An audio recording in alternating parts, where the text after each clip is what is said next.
All right, clap it up, clap it up, clap it up. Once again, it's Monday night, 6 o'clock, and this is One West News Desk. I am your host, Officer Matham Shikaria, under Captain Saparia. We're the ISUPK Israelite School of Universal Practical Knowledge out of 1 West 125th Street, Harlem, New York, under Commanding General Yohana. We bring to you news, local news, international and national news, whatever's going on. We try to keep our people abreast of what, whatever's happening in the world. We got a couple of articles in here, things we can talk about. You understand? And we're going to start off with this article about the Maryland Department of Human Services. You understand? A teen in custody of Maryland Department of Human Services found dead in a Baltimore hotel. Wow.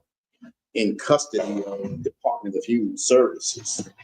You understand? And this is another reason why we need to protect our own. We need to watch our own. We need to be,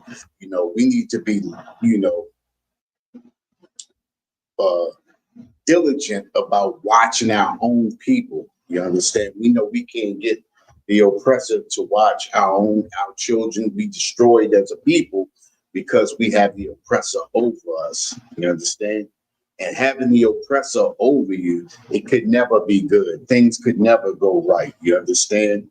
It says a 16-year-old girl who was in custody of the Maryland Department of Human Services was found dead in a Baltimore hotel, according to police. Officers said Kanaya Ward was found dead in a hotel in the 800 block of North Wolf Street on Monday, September 22nd. North Wolf Street is over the east side. It's the east side of Baltimore. You understand? It's a pretty rough side of town, you know what I mean? And it's right there. Wolf goes straight up across North Avenue. The cross is right across North Avenue, just after you get over. It's not just after you get over, but it's just before you hit Bel Air Road, top of Bel Air Road. You understand? It's the east side anyway, but you understand. It says officers said Kanaya Ward was found dead in a hotel in the 800 block of North Wall Street on Monday, September 22nd. The cause of death has not been determined, but police said the case is listed as questionable as there were no signs of foul play or trauma. You understand? And again, when you have the oppressors, different departments watching over our children, these are the type of things that happen. You understand? And this is why we have to come together as a people, because if we don't come together as a people, these are the type of things that will continually happen to us. And as we know, these things already have been happening to us. Maryland has already had a huge lawsuit about people who were in the Hickey School, you understand, for boys. You understand? They got a big lawsuit coming stemming back from, I guess, like maybe around the 70s and the 80s and then into the 90s. We had Hickey School. That's where they sent, children who couldn't get themselves together. And the state felt like parents couldn't handle them. You understand? And a lot of times, this is what has been happening to us because of the laws that our oppressor has created, has put us into these positions. You understand? When they started telling you that you couldn't discipline your child, you couldn't discipline your child. And all of a sudden, if you can't discipline a child, then what happens? And that child takes full advantage of anything that he can do, not understanding that it's a design so that they can do exactly what they're doing and take custody of your children. Hold on for a second.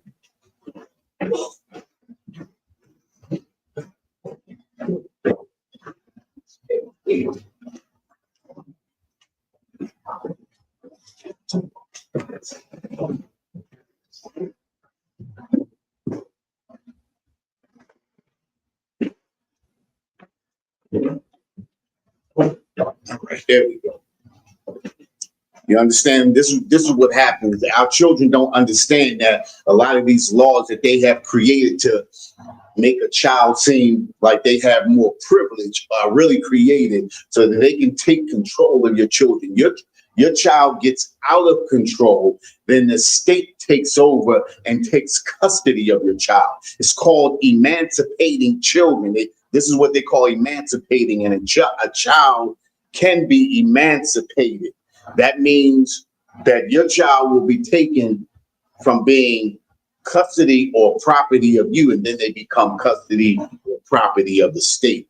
We also, like we said before last week or the week before, emancipating means to be taken from being private property into state property. And like we said, we hear this all the time when we're in court. When you're sentenced, or when you're found guilty and you're sentenced, you become property of the state. We hear that all the time. You understand? And this child was property of the state. And in the hands of the state, these are the things that happen. Now, let me ask a question, right? Since this child was unalive in the custody of the property of the state, then when it comes to the parents, what do the parents do? Who do the parents sue? Who do the parents, hold responsible for their child being unalive? Again, because they're property of the state can do what they want with your child. You understand? Nobody is redeemed from that. You understand? The parents lose out and the child loses out. The child has lost their life and the parents have lost the child. You understand? And this is a terrible thing right here. You understand? And it has been going on for years. You understand? And as so-called Blacks, Hispanics, and Natives, we have to understand that any laws that are created in the United States, in this country, are not created to benefit us. They have always been created to go against us. You understand? And as we see in this article, a sister was unalived. You understand? And and they said it's questionable. You understand? So we have to start looking at being responsible for our own children, not just the children, not just our own biological children, but as a nation of people, we have to be responsible for all of our people's children. You understand? Because as we see, if it's an oppressor's child, they go all out, Amber Alerts and everything like that. When it comes to us, it doesn't matter. Oh, you need 36 hours. They have to be missing for 36 hours.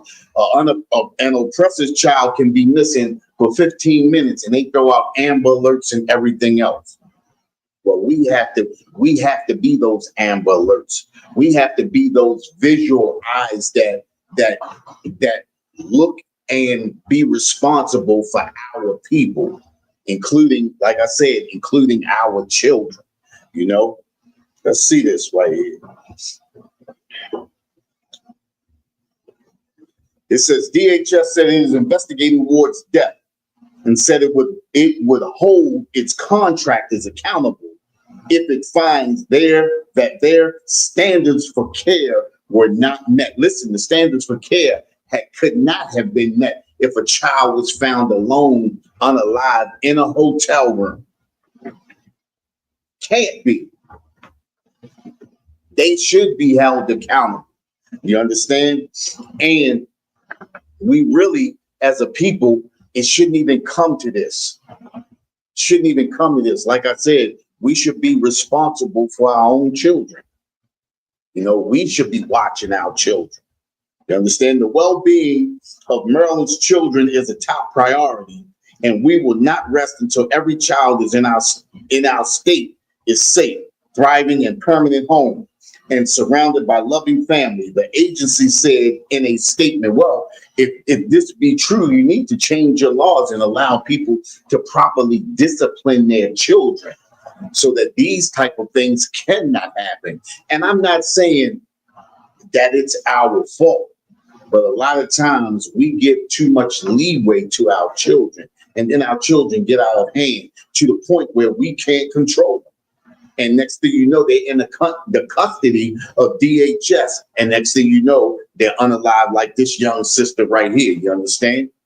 This is a tragedy right here. But this shows you how far we've fallen from being a solid nation. I mean, think about it, right? Just about, I'm going to say about 50 years ago, this was almost unthinkable in the 60s and the 50s, even in the 40s. You understand what I'm saying? Right after the emancipation, this was almost unimaginable because we were taking care of our own children. We knew who our enemy was. And the problem is today, we believe that everybody loves us as a people. We believe that everybody respects us and our children as a people, not understanding that their only cause is to see us fall and destroyed as a people. Even if it takes decades. Listen, our oppressor sets his plans ahead, decades ahead. You understand? The heroin thing started in the 60s and destroyed us in the 70s. The crack cocaine started in the 80s and destroyed us for the 90s. Now it's fentanyl killing our children. You understand what I'm saying? Our oppressor doesn't think up plans just overnight and hatches them the next day and expects results in a week or two. No, his plans are set in motion to eventually destroy us somewhere way down the line. We don't even realize things are happening. You understand? A lot of us didn't even realize it when the crack cocaine epidemic hit, when the crack epidemic hit. I remember hearing about it in California. And the next thing you know, probably in about 83, 84, around 85, bang, it was full blown in Baltimore and everybody was going crazy. They don't listen, these plans are not set in motion in one day and expected to happen just like that. Our oppressor is a snake. This is why they call him the devil. He deceives us. You understand? He deceives us into believing that he is here to protect us, but our oppressor is not here to protect us. And we can see by every time we pull up an article and something is happening to our children. Our children, listen, our children out here being squeegee kids, being taken advantage of. And then when they react, then all of a sudden they're the evil ones. Children only react off of what happens to them. You understand? And I'm not saying in every instance, but in most instances so. Especially when you see children out there not trying to sell drugs, not trying to rob people, but make honest money. And then you have people who come along and coerce them into going off. I've seen it happen. Our oppressor does it all the time to the children, to the squeegee kids in Baltimore City. All the time. This is the reason why we need to take control. All of those programs, think about it, right? Just like we said, right? Our oppressor sets things in motion years before. I remember in the 70s, every high school had vocational program, so that for all the kids who weren't going to college, they would have something that they would have a career or a skill that they can leave high school with and immediately use that skill as soon as they left high school. That was in the 70s. About 20% of those, by the time we hit the 80s, about 20% of those was taken out of high schools. By the time the 90s came, it was only 20% left. I don't know if any of those skills that they had in high schools, I don't know if any of those are left now, because we see a lot of kids leaving school with no skills at all. We know everybody's not going to college, but this is the way the oppressor sets his wheels in motion. You understand? This is the way he sets his wheels in motion. And if you think about it, right? If you think about it, just like we said before, this is what they call the school to prison pipeline. Just as he designed it. It's working just as he designed it. You understand? And like I said, the prisoner, either from the prison to the grave or the prison, from the school to the grave or from the school to the prisons. That's how it's designed. It's only designed for a few people to make it out so that they can always have somebody come back and say, if I can do it, you can do it. Everybody does not have the same opportunity. This is not a cookie cutter life. Everybody does not have the same skill set. Everybody does not have the same, love for the same things. Everybody's not growing up to be a fireman.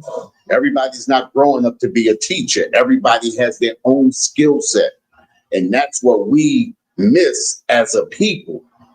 Our oppressor understands that. That's why he still sets his people up for success.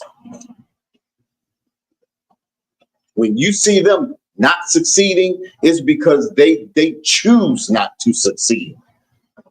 The conditions are created for us not to succeed. You understand? Let's go. Let's read some more. It says, news of the teen's death shocked all sides of the political spectrum in the state. I don't know why. This is not like this is the first time it happened. Maybe in the DHS system, but we see this type of thing happen all the time. This should not be a surprise. Like I said, Charles Hickey School has a lawsuit against them now. You got people signing up from that lawsuit from the 70s and the 80s, being in Charles Hickey School, being SA'd in Charles Hickey School, being assaulted in Charles Hickey School. This is not nothing new. You understand? It's just that they're bringing it to light now. But these things have been going on for a long time. You understand?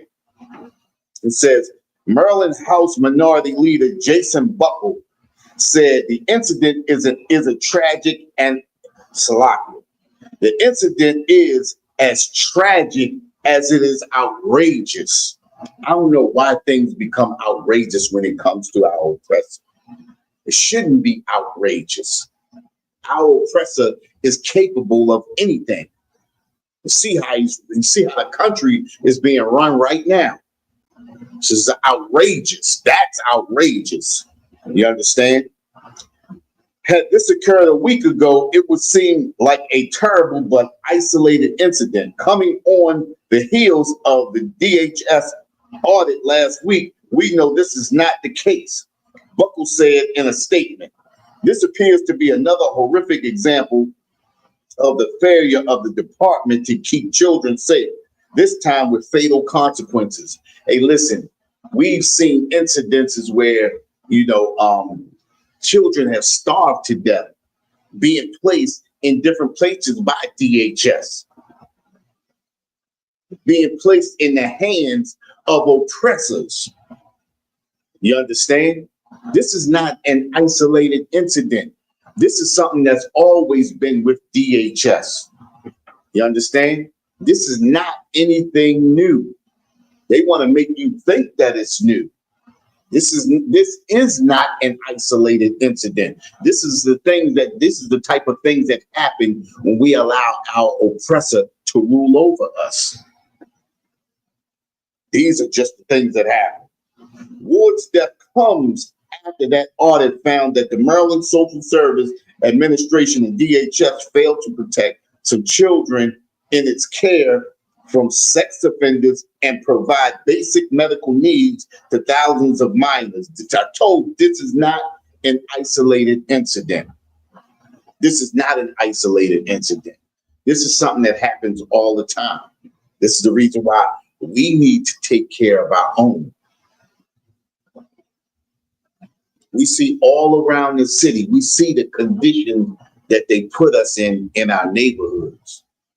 Why would they do any better with our children? Look at the conditions that they put their own people in. Look at how they build up all of Cape, Fells Point, all of that. Look how beautiful all of that stuff, all of the building that they doing down there.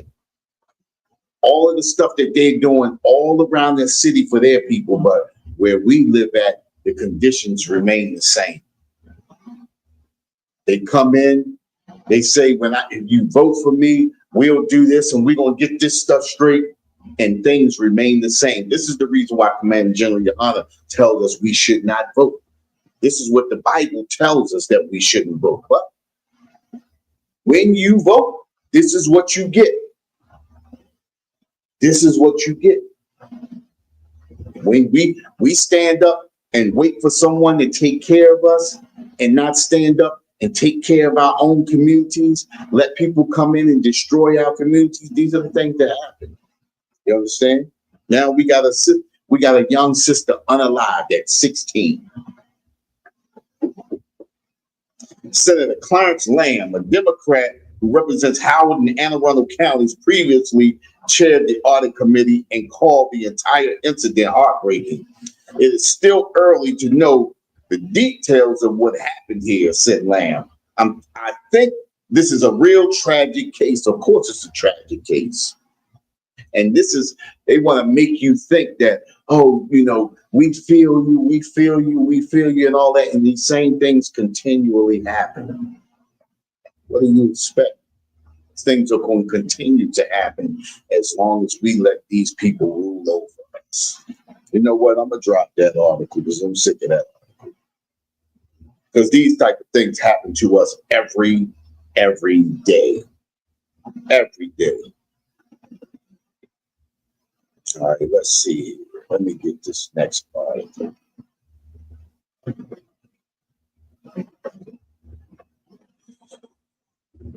Again, right?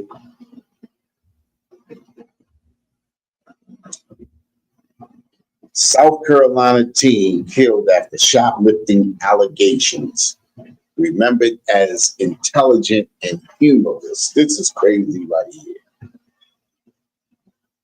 This is a crazy article right here because this reminds me of the young sister that this happened to in New York. Maybe back, I believe it had to be back in was it the late 80s or the early 90s where the young sister, where the Asian said the young sister was trying to steal a juice or something out of the store or something like that, and he unalived her with a gun. You understand? He unalived her with a gun. Well, here we go again. And the thing about it is, this has happened many times in between these two incidents. This has happened many times, and we continually trust these heathens, and the heathens continually get off. Now let's read this article, right? Says, I'm gonna read the title again. A South Carolina teen unalived after shoplifting allegations, remembered as intelligent and humorous. A South Carolina teenager who police say was fatally shot by a gas station owner, who they say had falsely accused him of shoplifting, was remembered by his middle school as a well-liked student who was intelligent and humorous. Cyrus Carmack Belt, 14, died after being shot in the back on Monday, authorities said. The teen was chased from the gas station by the owner and the owner's son after they wrongly believed he had shoplifted several bottles of water and was shot during the pursuit. According to Richland County Sheriff's Office, he was shot in the back. Not that he had a gun. And think about it, right? You mean to tell me a child's life is worth a bottle or two of water? Now, I'm not saying that he did it because it said allegations and it said wrongly. It said in the article that they wrongly believed that he was shoplifting. That means they already know he was wrong.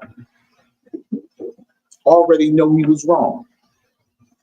What's going on, Cat? Okay. They already know he was wrong. But they chased him and they shot him in the back. Unalive. You understand? The second, Slot. second name. What's the second name? The second man. Oh, he on his way. You know, he doesn't get here till a little after 7. I'm reading this article about the brother, the young 14-year-old brother that was in South Carolina that got unalived by the gas station owner. Remember the sister? I believe it was the late 80s or the early 90s where the Asian tried to say she was stealing out of the store and unalived her. Well, this is the same situation. I was saying to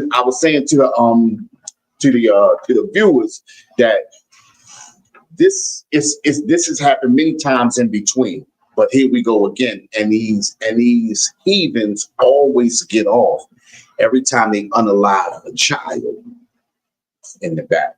You understand? They said, and the thing about it, even in the article, they said he was wrongly accused. Wrongly accused. His name is Cyrus Carmack Belt, 14-year-old. Now, it says Cyrus Carmack Belton died after being shot in the back on Monday, authorities said. The teen was chased from the gas station by the owner and the owner's son after they wrongly believed he had shoplifted several bottles of water and was shot during the pursuit, according to Richland County Sheriff's Office. The store owner, 58-year-old Rick Child, has since been arrested and charged with murder in connection with the teen's death.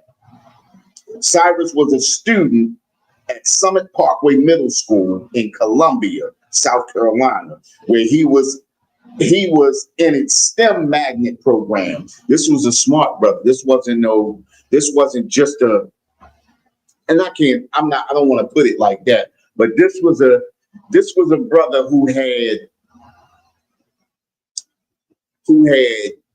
aspirations. His parents had aspirations for him. You understand? He was a smart brother. Hey, let me hit you back. I'm in class. Can you hear me? Yes, okay. All right. This was a smart brother. You know, you understand what I'm saying?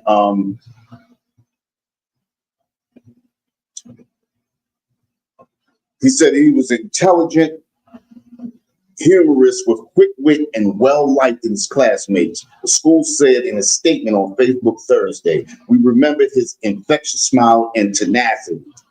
The teen often spoke of his dreams and aspirations, which included owning a tattoo shop and being famous one day, the statement said, at 14. You understand?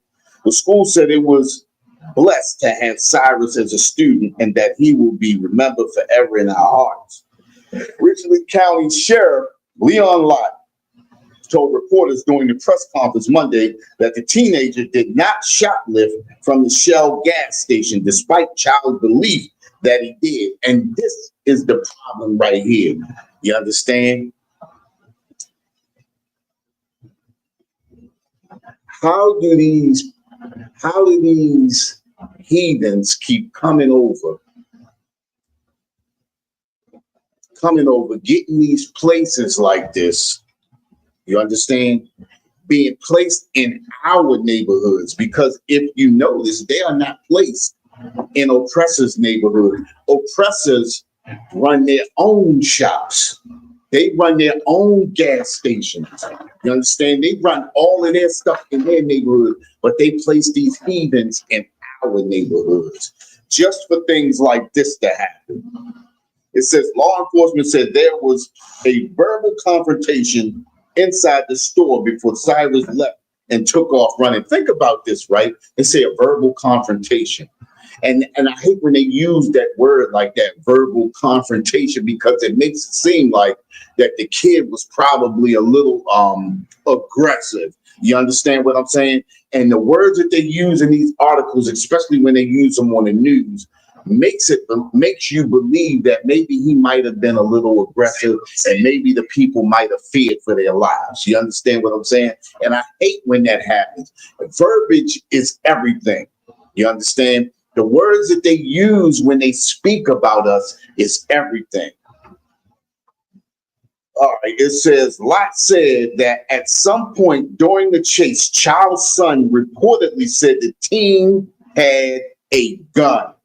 And this is a trigger point. You understand? As soon as someone says he has a gun, regardless of if he has a gun or not, that's the trigger point for someone to be more aggressive and unalive people.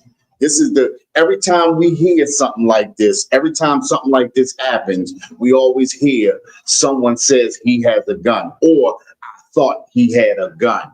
I feared for my life. And this is the reason why we should not allow these people into our neighborhoods. This is the reason why we should not patronize them. This is the reason why we should not support them, because these type of things continually happen with us. They tried to say that about us up there. I don't know if it was St. Louis or Kansas City. I think it was Kansas City.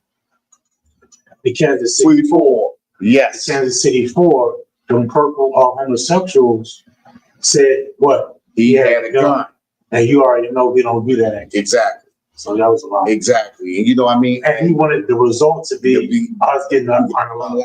Exactly. You understand it? Same spirit that's on Esau, the devil. Yep. Is on those purple people, which is the same one that's on these heathens. You understand? And this is, and again, this is the reason why. So, did you want to? No, you got it. Okay. Sure. This is the reason why we need to control. Oh, Salah. This is the reason why we need to control our own communities. This is the reason why we need to separate ourselves from them. You understand? Because we need to be in control of our people. You understand? We know, and you know what? I'm not even going to say that, because I was going to say we know how to talk to our people, but it's not about how we talk to people. It's about how people feel about us. People let their feelings spew out. And these are the results. When people hate you, no matter how you come at them, this is the results. These are the things that happen. You understand? It says Cyrus fell during the chase, got up, and was allegedly shot in the back by Child, police said. Now, the brother fell. Son yells out he has a gun. He fell. He gets up and tries to run again, and the father shoots him in the back. Somebody. Now, listen to this part. According to law enforcement, a gun was found close to the teen's body. Now, this is a magnet student. This is a young brother who has aspirations. This is a smart brother. You understand what I'm saying? And a child. I want to say that. This is a child. And they always want to make it seem like we are the aggressors. We are the aggressors. But in fact, these other nations are the aggressors. It says, according to law enforcement, a gun was found close to the teen's body, Lot said Monday, that the police currently don't have anything that says that he did not have that gun on him. Now, this This is it right here, right? They using this statement. Listen to this, guy. It says, Lott said Monday that the police currently don't have anything that says that he did not have that gun on him, but it doesn't say that they don't have anything that says that he had the gun on him too. You understand what I'm saying? Now, words are everything. Now the way that they place this statement, it makes it sound like, well, maybe he did have a gun on him, or maybe those agents placed that gun on him. You understand? I like, you know what? You can't even see that. They probably put the gun in his hand, put his fingerprints on the gun. And we're gonna really come back and see how this case worked out. I'm gonna keep track of this case right here.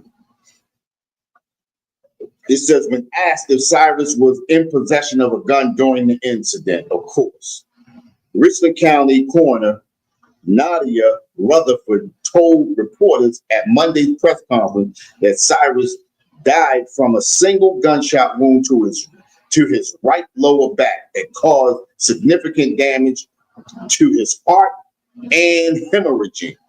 The Fifth Circuit Solicitor Office said Thursday it will determine whether any additional charges will be made in the incident once it is conducted a full review.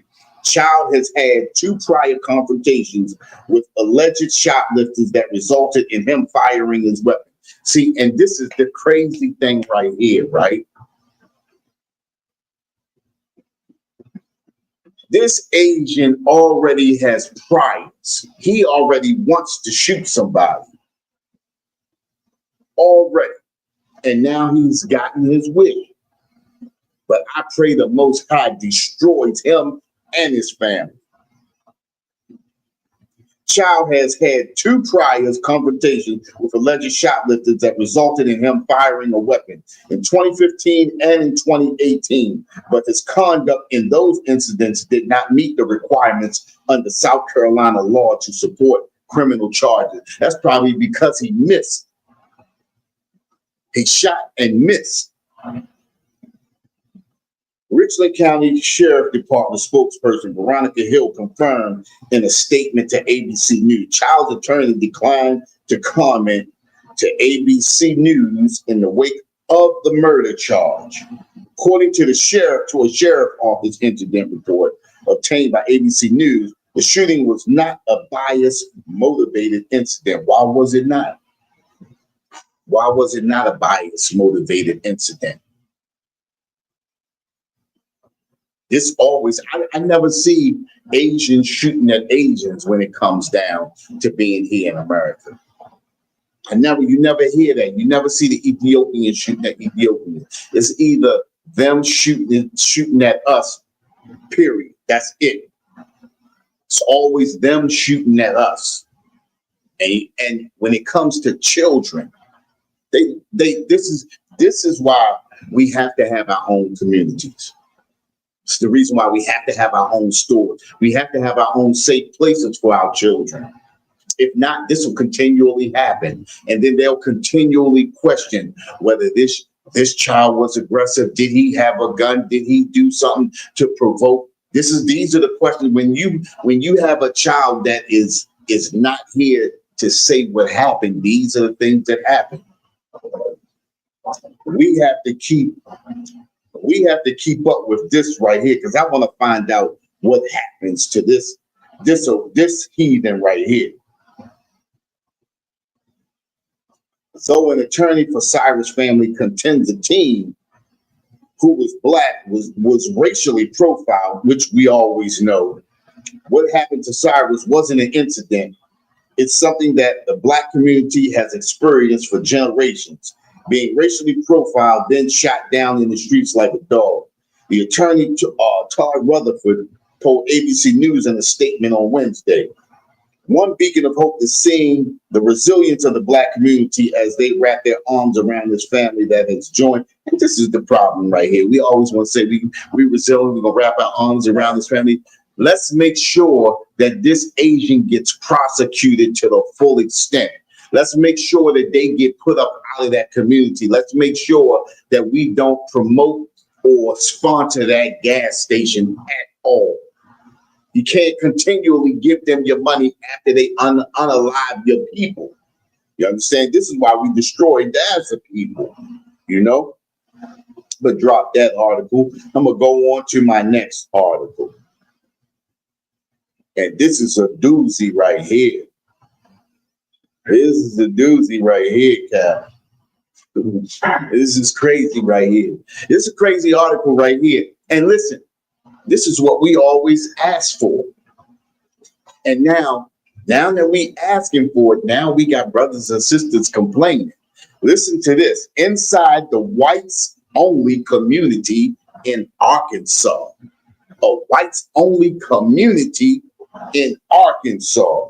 Members have espoused racist and anti-Semitic views and repeatedly praised Adolf Hitler and the Nazi Party. They raised hundreds of thousands of dollars and their movement is growing. A group of white Americans are building a whites-only community in rural Arkansas. They call the Return to the Land. They believe that white people and Western culture are facing extinction due to an influx of immigrants and minorities.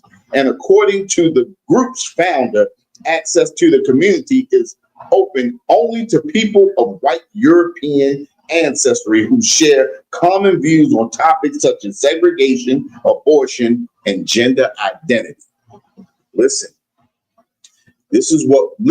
to be separated is a good thing. Think about this, right? If they living amongst their own and things go awry, who are they going to destroy?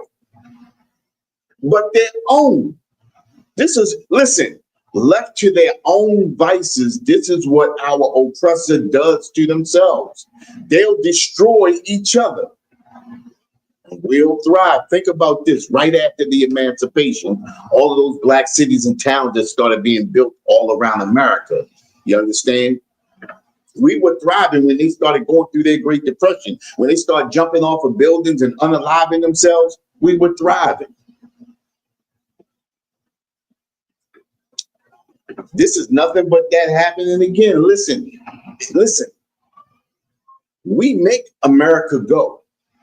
So if they want to separate themselves away from the thing that makes America grow and makes America go, let them do that. Let's be away from them. Let's separate ourselves and let's take care of our own. This is the whole plan already anyway. We should want to be away from them. We got another article too, because you seen that thing that happened the other day. The church? Yes. Yeah. You understand? This is the reason why we should want to separate ourselves from them. Let them move over there and let us move over here. You understand? Let us educate our own. Let them educate their own. I'm talking about the one in the church. Yes. Yes. There was 3 this week. Say that again. More than one this week. One in South Carolina, off the boat. Yeah, that's the. Oh yeah, I got that one too. Hey, that was the first. They just made history with that one. Mm-hmm. The first float by. He did a float by shooting. You know, he won up. He won up on everybody. A float by. He floated by and started shooting right into the restaurant. It says a group of white Americans are building a white-only community in rural Arkansas. Video footage shared by the group on its social media account show a bucolic setting with animals and children running around their 160-acre site while members of the community build timber frame homes, churches, and other facilities. A few dozen people are already living there full-time, says Eric Orr, the group president. Now, all of the millionaires, I'm going to say so-called millionaires, but all of these black people with money, this is the inspiration that they should be. This is what they should pull inspiration from right here. We should also pull inspiration from it and come together and build our own community. They got 160 acres. 160 acres. We could build houses. We could build schools. We could build community centers. We could build restaurants. We could, all of the stuff that we gave away in integration, we could retain and get all of that stuff back. Listen, they're already showing us that they don't want to be amongst us. Now they're building communities for whites only. We should be happy for that, because that should inspire us to build black only communities, so-called blacks and Hispanics. You understand? These are the things that we should do. I got that waterfront article. You got the waterfront article. You want to read that? It's up to you. But I got an updated article. You got the updated article? Yeah. All right, I'm gonna drop that. Come on, let's read that. It's from the ABC News. ABC News reports Marine awarded Purple Heart, charged in deadly North Carolina waterfront bar shooting. He was awarded the Purple Heart. That means this man was already in his own people's military. He got awarded the Purple Heart. That means he got injured, I think they said, in Afghanistan. I'm not sure. I think it was Afghanistan. He got the Purple Heart when he was in Afghanistan. Go ahead. Okay.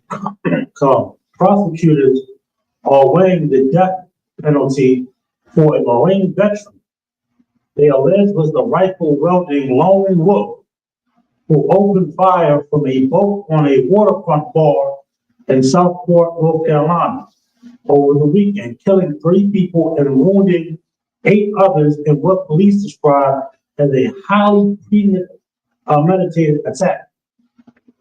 The suspect, 40-year-old Miguel Hayes, had his first court appearance on Monday afternoon. Chief District Court Judge Scott Usury ordered Hayes to be held in jail without bond and appointed the Capitol Defender's Office to represent him. Listen, they holding him without bond. You know why they holding him without bond? Because he killed his own. He unalived his own. You understand? And when you unalive your own, they know that you are a real threat, and they refuse to let him go. You understand? But I bet you they ain't bruise him up when they took him into custody though. They ain't lump him up or knot him up, which they probably should have done. Should have used the nightstick on him. You know, they should have went old school, used the nightstick. Go ahead, Cap. I'm gonna scroll down some of the articles. Yeah. I'm gonna go down and say it reads: ABC News has confirmed with the United States Marine Corps that Ed served nearly 6 years in the Marines from September 2003 to June 2009, and was awarded the Purple Heart. He was deployed to Operation Iraqi Freedom in 2005 and 2006, and ultimately rose to the rank of sergeant, officials said. Photos that surfaced on Sunday appear to show Edge once escorted American Idol singer Kelly Pickler to the 2012 Country Music Awards while dressed in his formal Marine uniform. The mass shooting in Southport happened just 12 hours before another Marine veteran who also served Operation Iraqi Freedom allegedly ran his truck through the front doors of the Church of Jesus Christ of Latter-day Saints in Grand Blanc, Michigan, and opened fire on the congregation with an assault weapon, unaliving 4 people and injuring 8. Hold up, stop right Come there. on, come on. Do you think this was a setup? Do you think they coordinated this? this sounds like this was coordinated. They just happened to be in the same war. You understand? Come on now. Same branch too. Say, yeah. How about that? You know what I mean? I think this sounded like, listen, I was listening to Salaki, if I may, sir. I was listening to an analyst today, right? And they was talking about the different sleeper cells that they got all around this country of oppressors that's ready to wake up at a moment's notice and do what they supposed to do. You understand what I'm saying? This right here sounds just like that right there. I wonder, is this a curtain call? You understand what I'm saying? Because these two incidents that happened the way that they happened, this is just not a coincidence. You understand what I'm saying? I wonder, is this something like a test run?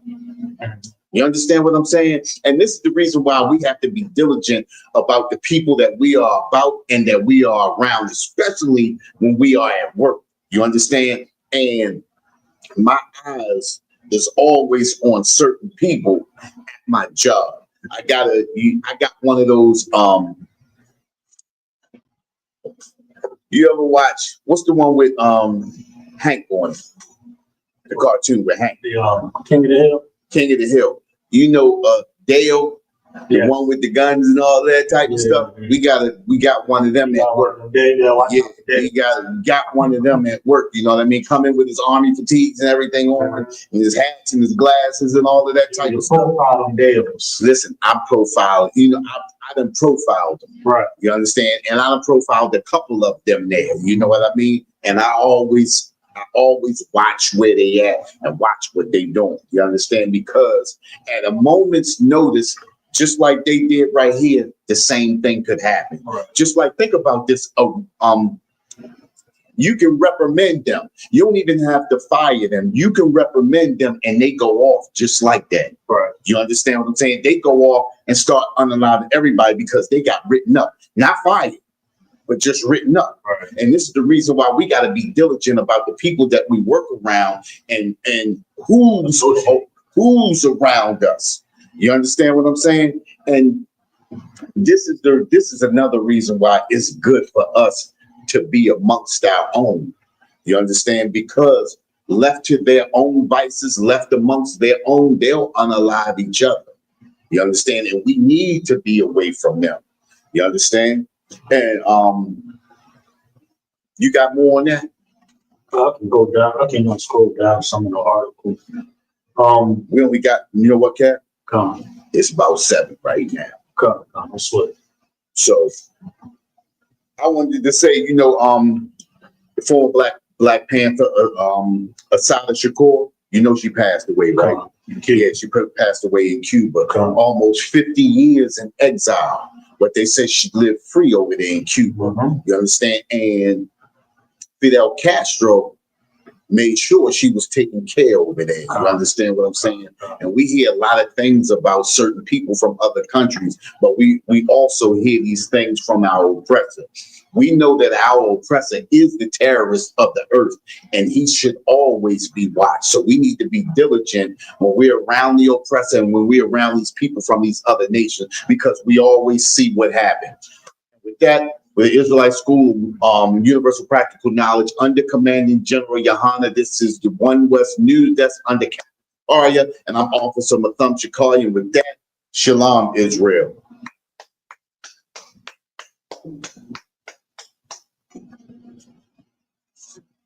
Hey, listen, brothers and sisters, man, if you like what you hear, hit the subscribe button, man. Subscribe to this channel. And also, please go to isubk.com and pay your tithe. Drop me some cash so we can move around this planet like we need to, man, and do the things we need to do. They're one West. They're one West. They're one West. They're